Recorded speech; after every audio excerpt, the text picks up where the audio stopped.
인사하십시다. 하나님은 당신을 사랑하십니다. 네.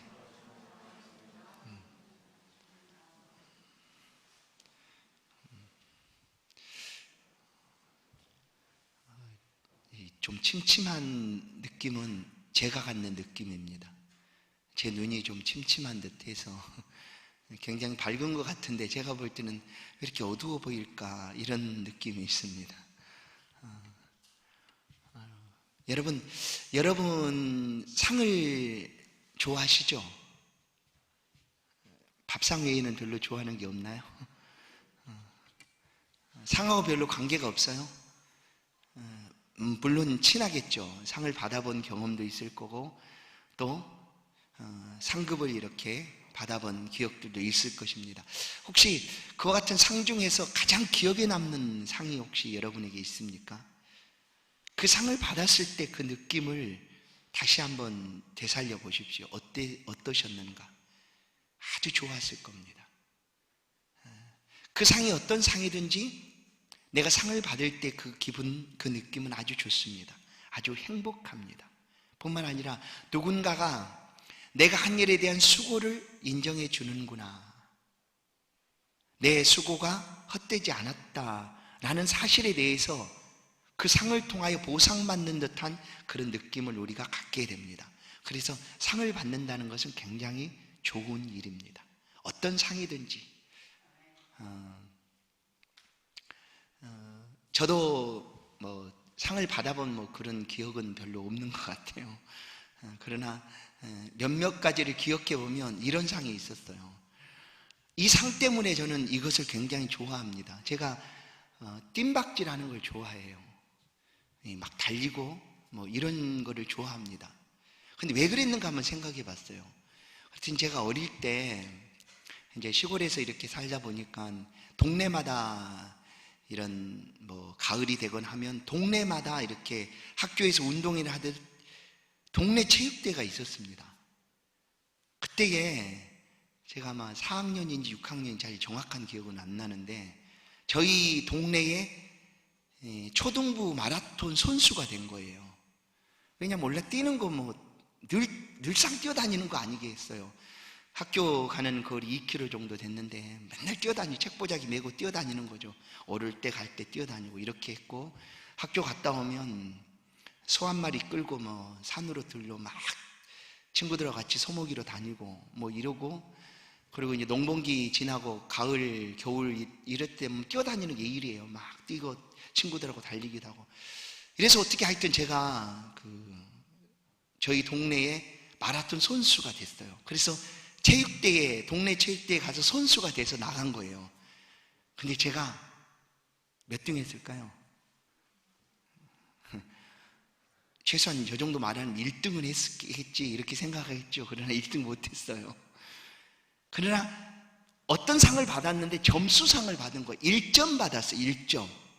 그러니까 6등까지 1점을 주는데 제가 6등을 했거든요. 그 마을에 1점을 제가 보탠 사람이 된 거예요. 그 뒤로도 이제 7등, 8등은 이제 점수가 없는데 6등까지가 점수가 있으면 제가 6등을 해가지고 1점을 보태게 됐어요. 굉장히 뿌듯했어요. 1등은 안 했어도 1점을 우리 동네 점수에 보탰다 하는 그런 뿌듯한 마음이 있었어요. 그렇게 이제 달리기를 참 좋아했는데, 대학교 다닐 때는 학교 운동, 학교 체육대회 때 마라톤에서 1등을 했어요, 제가. 그래서 이제 총장한테 상을 받았는데 상품을 받았어요. 근데 어떤 상품인가 나중에 끌러봤더니 탁상식이었는데 깨져 있더라고. 그래서 좀 마음이 좀 그랬어요. 그래도 마라톤 우승인데 상 받았는데 나중에 보니까 깨진 거예요. 탁상식이가 아니고. 그런 경험이 있고, 그러다가 이제 군대에 가서도 이제 포대에서 이렇게 무선병으로 근무를 하고, 또 포대니까 한 80명 정도 모이는 부대에 이제 군정병 역할을 같이 했어요, 제가. 근데 어느 날 이제 사단 체육대회를 한다고 각 예하 포대에서 선수를 선발하라고 해서 마라톤 잘한다고 제가 선발이 됐어요. 그래서 한 2주 동안 사단에 휴양소 가서 맨날 먹고 뛰는 것만 한 거예요. 근데 저는 주선수가 아니라 보조 선수 있잖아요. 주 선수는 제가 일병 때 했으니까 병장이 주 선수고 그 병장이 문제가 됐을 때 내가 대신 나가야 되는. 근데 한 2주 동안 아주 편안하게 먹고 달리기만 하다가 결국 저는 달리지도 못하고 그렇게 이제 뜀박질 연습만 하다가 왔죠. 그렇게 이제 왔고 제대하고는 제가 우리나라 서울 국제 마라톤 대회가 올림픽, 88 올림픽 끝나고 아마 있었던가 그랬을 거예요. 그때 한번 참가를 했어요. 1회 때. 여의도에서 출발을 해서 잠실까지 갔다가 다시 반환점을 돌고 여의도까지 오는 길이에요.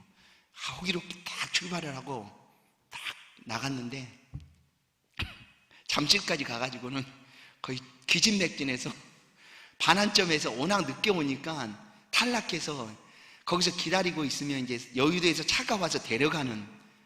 그래서 결국 한 하프 한 42니까 20km 정도 뛰고 거기서 이제 그냥 이제 널브러져 버린 거죠.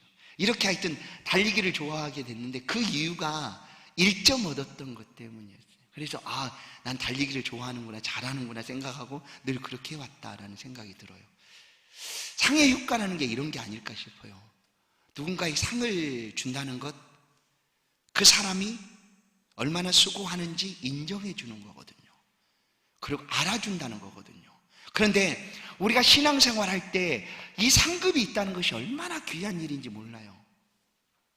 여러분, 우리가 하나님 앞에 삶을 살아가고 우리가 행한 모든 일들을 우리가 다른 사람이 기억하지 못한다 할지라도 하나님은 낱낱이 기억하고 계십니다. 그리고 하나도 빠짐없이 우리 행한 일에 대한 상급으로 하나님이 갚아주신다는 거예요. 우리가 히브리서 11장 6절 말씀을 한번 보겠습니다. 히브리서 11장 6절. 예수 믿는 사람들에게 이 상급이 있다는 것이 얼마나 감사한 일인지 우리 같이 한번 읽어보겠습니다. 같이 읽습니다. 시작. 믿음이 없이는 하나님을 기쁘시게 하지 못하나니 하나님께 나아가는 자는 반드시 그가 계신 것과 또한 그가 자기를 찾는 자들에게 상 주시는 이심을 믿어야 할지니라. 아멘. 상 주시는 일을 믿어야 할지니라. 하나님은 내가 믿는데 그분은 어떤 분이신가? 상 주시는 분이시다라는 거예요. 그 상. 그래서 신앙생활에 그래서 기쁨이 있는 겁니다. 다른 사람은 알아주지 못한다 할지라도 상을 주시겠다 약속하신 하나님은 그것을 다 알고 계시는 거예요. 우리 향한 모든 일들을 하나님이 기억하시고 상급으로 반드시 갚아주시는 분이세요. 예수 믿고 봉사하고 다 잊어버리는 거지 상은 무슨 상을 바래. 맞습니다. 우리가 이 땅에서 믿음의 삶을 살아가는 동안 하나하나 따져가지고 이것에 대한 상을 내가 요구하지 않아도 돼요. 그럴 필요도 없어요. 왜냐하면 예수님 이런 말씀을 하시거든요. 오른손이 한 일을 왼손이 모르게 하라. 그렇죠. 우리가 그것을 일일이 기억하지 않아도 돼요. 마태복음 6장 3절 4절 보면 너는 구제할 때 오른손이 하는 것을 왼손이 모르게 하여 내 구제함을 은밀하게 하라. 은밀한 중에 보시는 너희 아버지께서 갚으시리라. 보세요. 내가 그것을 일일이 수첩에 깨알같이 었고 내가 어느 날 어떻게 섬겼지, 어떻게 봉사했지, 어떻게 도왔지 적을 필요 하나도 없어요. 나는 잊어버려도 하나님은 잊지 않고 다 기억하셨다가 갚아주신다는 거예요. 보세요. 분명히 은밀한 중에 보시는 너희 아버지께서 갚으시리라. 상 주시는 하나님이 갚아주시겠다는 거예요. 그래서 우리 신앙생활에 기쁨이 있는 거예요. 내가 굳이 나 왜 무슨 상 안 줍니까? 요구하지 않아도 하나님께서 알아서 다 챙기셨다가 주신다는 거예요. 주십니다. 반드시 주십니다. 오늘 그 말씀을 예수님께서 본문에서 하고 있는 것입니다. 오늘 본문을 보시면 41절을 보시면 여러 가지 상에 대해서 말씀을 합니다. 선지자의 이름으로 선지자를 영접하는 자는 선지자의 상을 받을 것이요. 선지자의 상이 있습니다. 또 의인의 상이 있습니다. 소자의 상이 있습니다. 여기서 선지자의 상이 가장 좋고 소자의 상이 가장 경중을 따져보면 제일 약하다 이렇게 생각하시면 안 돼요. 선지자든지 의인이든지 소자의 상이든지 똑같습니다. 뭐에 똑같는가 하면 상을 받는다는 것에 똑같다는 거예요. 하나님이 똑같이 상을 주신다는 거예요. 선지자의 이름으로 선지자를 대접한 사람에게는 상을 주시고, 의인의 이름으로 의인을 대접한 사람에게는 그 상을 주시고, 소자의 이름으로 냉수 한 그릇 대접한 그 사람에게도 상을 주시겠다라는 거예요. 여러분, 좋지 않습니까? 아이, 교회에서 무슨 상 받을 생각을 해. 맞습니다. 그러나 하나님은 상 주시는 분이시다라는 사실을 잊어서는 안 됩니다. 모든 사람이 잊어버릴지라도 하나님은 기억하고 계셨다가 우리의 수고한 일을, 우리가 받아야 되는 그 상급을 반드시 갚아주시는 분이시다라는 거예요. 여러분, 여러분의 상급이 얼마나 준비되고 있을까요? 여러분이 받을 상은 어떤 상일까요? 의인의 상일까요? 선지자의 상일까요? 소자의 상일까요? 고민하지 마십시오. 왜냐하면 이미 우리는 상 받는 사람들입니다. 상을 받아요. 이제 잘 보세요. 왜 그런가는 오늘 본문의 말씀에서 나타나요. 보세요. 41절부터 42절까지는 선지자의 상, 의인의 상, 소자의 상을 얘기하는데 이 상을 누가 받는가 하는 거예요. 누가 받는가? 40절을 먼저 보십시다. 40절 말씀을 같이 한번 읽겠습니다. 시작. 너희를 영접하는 자는 나를 영접하는 것이요, 나를 영접하는 자는 나를 보내신 이를 영접하는 것이니라. 자, 이 한 절의 말씀에 4번이나 영접이라는 단어가 나타납니다. 영접한다는 게 뭘까요? 나를 영접한다라는 것은 모셔드린다라는 거죠. 환영하여 모셔드린다. 계시록에 보면 누구든지 내 음성을 듣고 문을 열면 내가 그에게로 들어가 그와 더불어 먹고 그는 나와 더불어 먹으리라 라고 얘기합니다. 영접한다는 것은 예수 그리스도를 믿는 것입니다. 영접하는 자, 곧 그 이름을 믿는 자들에게는, 영접한다는 것은 예수를 믿는다는 거예요. 영접하는 자, 곧 그 이름을 믿는 자, 똑같은 거거든요. 영접한다는 것과 그 이름을 믿는다는 것이 똑같다는 거죠. 그래서 영접하는 자, 곧 그 이름을 믿는 자들에게는 하나님의 자녀가 되는 권세를 주신다. 자녀가 되는 권세를 주시는 거예요. 그런데 오늘 보세요. 너희를 영접하는 자는 나를 영접하는 것이요. 왜 그럴까요? 이미 우리가 예수 그리스도를 영접하고 삶을 살아가니 우리를 영접하는 사람, 복음을 전하는 사람을 환영하고 맞이해주는 사람은, 그 사람은 결국 예수 그리스도를 영접하는 것이다. 그런데 그 영접한다는 것은 결국 하나님, 우리 가운데 보내신 하나님을 영접하는 것이다 라고 말합니다. 그래서 그 상은 누가 받게 되는가 하면 영접하는 사람이 받습니다. 영접하는 사람. 이 표현은 예수 그리스도를 믿는 사람이 이 상을 받는다라는 거예요. 이 상을. 이게 굉장히 중요한 이야기입니다. 볼까요? 말씀을 한번 보겠습니다. 고린도전서를 한번 보겠습니다. 고린도전서 3장 11절부터 15절 말씀입니다. 우리 같이 한번 있으니까 한번 읽어보겠습니다. 같이 읽습니다. 시작. 이 닦아둔 것 위에 능히 다른 터를 닦아둘 자가 없으니 이 터는 곧 예수 그리스도라. 만일 누구든지 금이나 은이나 보석이나 나무나 풀이나 집으로 이 터 위에 세우면 각 사람의 공적이 나타날 터인데 그 날이 공적을 밝히리니 이는 불로 나타내고 그 불이 각 사람의 공적이 어떠한 것을 시험할 것임이라. 만일 누구든지 그 위에 세운 공적이 그대로 있으면 상을 받고 누구든지 그 공적이 불타면 해를 받으리니 그러나 자신은 구원을 받되 불 가운데 받은 것 같으리라. 아멘. 오늘 본문의 말씀과 동일한 의미의 말씀입니다. 뭐냐면 선지자의 상, 의인의 상, 소자의 상은 영접하는 사람, 예수 그리스도를 믿는 사람이 받게 되는 상입니다. 그런데 오늘 고린도전서에서도 보세요. 이 닦아둔 것 외에 능히 다른 터를 닦아둘 자가 없으니 이 터는 곧 예수 그리스도라. 어떤 사람이 예수 그리스도의 터 위에 집을 짓지 아니하면 그 집은 의미 없고 소용없는 집이다라는 거죠. 우리가 예수 믿지 아니하고 선한 일을 행할 수 있습니다. 아주 더 착하고 또 그렇게 사람들에게 인정받는 삶을 살아갈 수가 있습니다. 그러나 그 선함과 착함은 그리스도 터 위에 세워지지 않은 이상 그래서 하나님이 기억하지 않습니다. 그가 받을 상급은 없어요.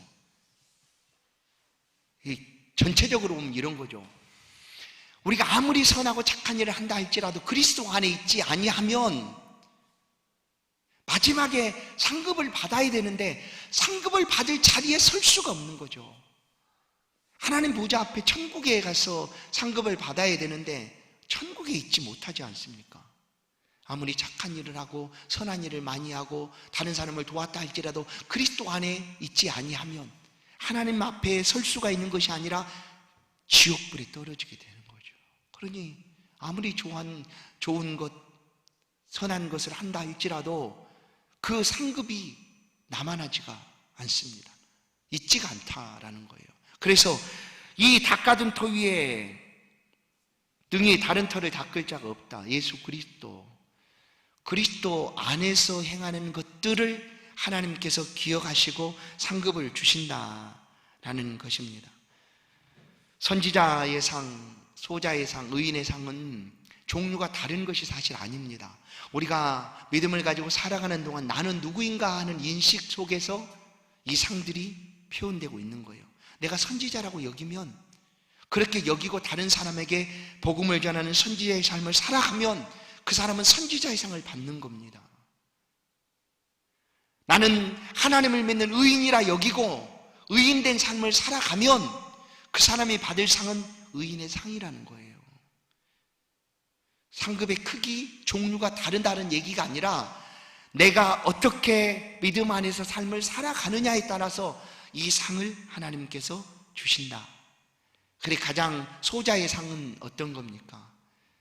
아유, 나는 선지자는커녕 의인도 못 되지. 나는 이렇게 부족한데 내가 한 것이 무엇이 있을까? 그럴지라도 그리스도 안에서 예수 이름으로 냉수한 것, 대접한 것, 그 상급을 하나님께서 기억하시겠다라는 거예요. 왜냐하면 주의 이름으로 행한 일이니까. 주의 이름으로. 그러면 내가 지금까지 주의 이름으로 행한 일이 뭐가 있을까 생각해 볼 수 있지 않겠습니까? 살펴보면 아유, 나는 나를 위해서 한 것 같지 주를 위해서 한 것이 없네? 그렇지 않습니다. 이미 우리가 부름받은 이후의 모든 삶은 그리스도 안에서 하는 삶들입니다. 그래서 하나님 기억하시는 거예요. 보십시오. 예수님께 성전 문에 앉아 계시다가 사람들이 성전으로 들어올 때 바라보고 계셨습니다. 성전에 들어올 때 그 헌금함이 있었어요. 돌 항아리가 이렇게 놓여 있었습니다. 우리 교회도 예배 드리러 올 때에 헌금함이 놓여 있죠. 많은 교회들이 이제 그렇게 잘 하지 않습니다. 아시죠? 왜 그런지는. 이게 바구니를 갖다 디밀면은 아무래도 좀 뻘쭘하고 좀 미안하고 그러잖아요. 그러면 빈손으로 그냥 통과하지 못하잖아요. 그러니까 뭔가를 가지고 있다가 이렇게 할 수밖에 없어요. 그런 그 생각도 갖고 있죠. 그러나 앞에 놔두면 그냥 무심히 지나버릴 수가 있어요. 그냥 지나올 수 있어요. 저도 종종 말했잖아요. 저도 어느 날 예배 드리러 올 때 일부 시간 그냥 잊어버리고 여기까지 그냥 뽀로로 올라올 때가 있어요. 헌금함이 앞에 놓여 있는데도 이 성경책에 이제 헌금을 가지고 이렇게 왔다가도 그냥 여기까지 그냥 온 적이 있어요. 수차례 돼요. 그렇게. 그런데 어떻겠습니까? 잘 인식을 못하고 지나올 때가 있죠. 그러나 예루살렘 성전으로 들어가는 곳이 그렇게 놓여 있었어요. 사실 그때 성전 안에서 이렇게 바구니를 돌리고 그러지 않았고 들어올 때 헌금을 하도록 놓여 있었어요. 근데 예수님이 바라보고 계셨죠. 근데 한 여인이 그야말로 아주 살짝이 넣은 거예요. 그야말로 살짝이 누가 볼까? 혹시 내가 그 여인의 마음은 이러지 않았을까요? 내가 이렇게 작은 예물을 드리는데 혹시 보시고 야, 저 사람 겨우 랩돈을 드리네. 랩돈 1원짜리 하나 드리네. 뭐 이렇게 표현될 수 있어요. 비유해보면. 그래 얼마나 그 자신은 부끄러웠을까요? 그러나 그 여인은 드릴 게 그거밖에 없은 거예요. 그게 전부였어요. 그 대단한 거죠, 사실. 하나님 헌금을 드릴 때 어떤 크기, 양의 크기 이렇게 보지 않아요. 총량을 보는 총량. 언제나 그런 거예요. 많이 가진 자에게는 하나님 많이 받으십니다. 죄사함의 제물로도 황소를 받잖아요. 하나님은 부자는 황소를 가지고 와라. 그러나 가난한 자에게는 비둘기 또 곡식 가루 가지고 내는 거예요. 그러니까 황소와 곡식 가루를 비교하면 비교도 안 되죠. 그러나 그들은 똑같이 그들의 삶에서 총량으로 하나님 앞에 드리고 있는 거죠. 그러나 이 여인이 랩돈을 가지고 드렸을 때 살짝이 드리고 왔지만 예수님은 그 여인을 보셨어요. 예수님이 어떻게 아셨을까? 그 랩돈 하나 드리는 거를 예수님 아셨어요. 그리고 그 여인을 칭찬해 주셨어요. 이 여인이 가장 많이 넣었다라고 얘기합니다. 여러분, 우리가 하나님 앞에 행한 그 일들은 크고 작음이 아니라 다 기억하신다는 거예요. 내가 선지자로서의 삶을 살아가고 있다라고 여기면 선지자의 상을 받습니다. 의인의 삶을 살아가고 있다면 의인의 상을 받습니다. 여러분은 어떤 상을 원하십니까? 그러면 이제 이 상을 언제 받을까? 성경은 이 상을 언제 우리 가운데 주시겠다라고 말씀하는가? 이 상은 가장 마지막에 받지 않습니까? 그러죠. 모든 일의 결과를 가지고 상을 주는 거죠. 뭐 경기를 하고도 마지막에 시상식이 있죠. 맨 나중에. 그러니까 상급은 지금 당장이 아니라 우리가 이 땅에 살아간 모든 삶을 다 종합해서 하나님이 맨 마지막에 주는 거예요. 왜 당장 지금 나한테 상 안 줍니까? 이렇게 할 필요 없어요. 하나님은 반드시 주시고 그 상은 지금이 아니라 맨 마지막에 받는다. 오늘 디모데후서 4장 7절 말씀을 보면 이렇습니다. 나는 선한 싸움을 싸우고 나의 달려갈 길을 마치고 믿음을 지켰으니 이제 후로는 나를 위하여 의의 면류관이 예비되었으므로 주 곧 의로우신 재판장이 그날에 내게 주실 것이며 내게만 아니라 주의 나타나심을 사모하는 모든 자에게도니라. 맞습니다. 바울은 마지막 서신 디모데에서 로마 감옥에서 기록하면서 자신의 마지막을 이렇게 표현합니다. 그리고 하나님께서 이제 나에게 상을 주실 것이다. 그러나 나에게뿐만 아니라 주의 나타나심을 사모하는 모든 자에게, 누굽니까? 성도들이죠. 성도들에게도 똑같이 상을 주신다라고 말씀을 합니다. 오늘 보실까요? 42절 말씀 하반절을 한번 보겠어요. 42절 하반절. 내가 진실로 너에게 이르노니 그 사람이 결단코 상을 잃지 아니하리라, 이거예요. 결단코 상을 잃지 않습니다. 상이 사라지거나 없어지지 않는다는 거예요. 하나님이 반드시 갚아주십니다. 반드시 하나님이 상을 주십니다. 그러나 그 상이 언제 주어진다? 하나님 앞에 설 때입니다. 하나님이 주시는 상급은 마지막에 그 상을 우리 가운데 주십니다. 그러면 여러분이 기대하고 있는 상급이 어떤 상급입니까? 그러면 그 상급을 위하여 지금 살아가고 있는 거예요. 최선을 다해서 하나님 앞에서 준비하며 살아가고 있는 것입니다. 이제 성경에 나타나고 있는 몇 가지 상급에 대한 말씀을 드리고 마치겠습니다. 성경에는 오늘 디모데후서 4장 7절에도 의의 면류관이다 라고 이렇게 표현을 하고 있는데, 하나님이 마지막 때에 우리 가운데 주시는 상급이 있습니다. 면류관이죠. 면류관. 그 면류관을 우리 가운데 씌워주시는데, 성경에 나타나고 있는 이 면류관들이 어떤 것들이 있는가를 보면 영광의 면류관이 있습니다. 영광의 면류관. 그리고 자랑의 면류관도 있습니다. 의의 면류관이 있고 생명의 면류관도 있습니다. 어디 그것뿐이겠습니까? 썩을 면류관도 소개합니다. 썩어버린 면류관. 썩어버린 면류관. 그러니까 이 땅의 모든 수고를 다 했지만 그냥 헛된 수고로 끝나는 면류관인 거죠. 썩을 면류관. 교만한 면류관도 있습니다. 교만한 면류관. 성도 여러분, 여러분의 상급은 무엇입니까? 여러분은 어떤 면류관을 받고 싶으십니까? 지금 우리는 그 상급을 준비할 수가 있습니다. 아이, 나는 상 안 받아도 돼. 맞습니다. 사실 우리는 그 상과 비교할 수 없는 엄청난 은혜를 누린 사람입니다. 뭐예요? 예수를 믿음으로 영생의 복을 얻은 사람이죠. 그러나 일한 것에 대해서 그 행한 대로 받는 상급이 없다면 부끄러운 구원이 되지 않겠느냐라고 하나님 말씀하십니다. 부끄럽지 않겠는가?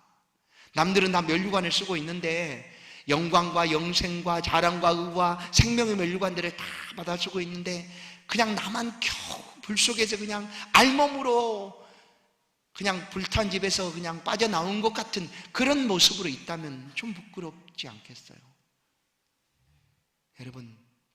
여러분의 상급이 어떻게 준비되고 있습니까? 어떤 상급이 지금 준비되고 있습니까? 신앙생활 가운데 우리의 신앙생활이 기쁜 이유는 우리 가운데 상급이 있다라는 것 때문입니다. 그렇다고 해서 예전에 부흥사들이 말하는 것처럼, 누구는 개털모자 쓰고 누구는 아주 그냥 모피 그냥 엄청나게 좋은 막, 누구는 그냥 대골 같은 집, 요즘 말하는 펜트하우스에 살고, 누구는 저 찌그러진 그냥 오막살에 살고, 뭐 이런 의미가 아닙니다. 여러분, 상급의 경중을 따져서 그렇게 표현하는 것이 아니라는 거죠. 우리는 다 예수 믿음으로 구원을, 영생을 얻은 하나님의 사람들입니다. 그러나 나는 그것으로도 족합니다. 물론 그럴 수 있어요. 그렇지만 상 주시는 하나님 앞에 그것은 내가 향한 대로 하나님께서 갚아주시겠다고 분명하게 약속하고 계시니까 그 하나님 앞에서 우리의 삶을 어떻게 살아야 되는지 열심히 살아야 되지 않겠습니까? 그래서 하나님이 주시는 영광과 생명과 의의 면류관을 우리 모두가 받아 써야 되지 않겠습니까? 사랑하는 성도 여러분, 지금 우리가 걷고 있는 이 신앙의 길이 아주 복된 길입니다. 그 길에서 행하고 있는 모든 것들은 단 하나도 잃어버리거나 놓쳐지거나 사라지지 않습니다. 모두 다 여러분의 상급으로 하나님께서 기억하시고 반드시 갚아주실 줄로 믿습니다. 이 믿음 안에서 하나님을 섬겨가는 여러분의 믿음과 신앙이 더욱 풍성해지기를 주의 이름으로 축원합니다. 하나님 감사합니다. 우리처럼 부족한데도 구원해 주실 뿐만 아니라 또 우리 가운데 필요한 모든 좋은 것들로 복 주시고자 상급으로 베풀어 주시고자 준비하고 계시는 하나님 감사합니다. 그 하나님을 붙잡고 이 땅의 삶을 힘있게 살아갈 수 있도록 우리의 걸음걸음을 붙들어 주시고 우리의 믿음에 더욱 힘을 더하여 주사 주를 위한 우리의 모든 삶이 하나님 앞에서 한 걸음 한 걸음 더 가까이 나아갈 수 있도록 은혜를 베풀어 주옵소서. 소자에게 냉수 한 그릇 그 상도 결코 잊지 않겠다 약속하신 하나님, 주 백성들이 믿음으로 행하는 모든 수고들, 헌신들, 섬김들, 봉사들 하나님 기억하여 주사 성도들의 삶에도 하나님이 베풀어 준 그 풍성한 것들로 가득 차도록 은혜를 더하여 주옵소서. 주님 사랑합니다. 예수 그리스도의 이름으로 기도하옵나이다. 아멘. 찬송 175장입니다.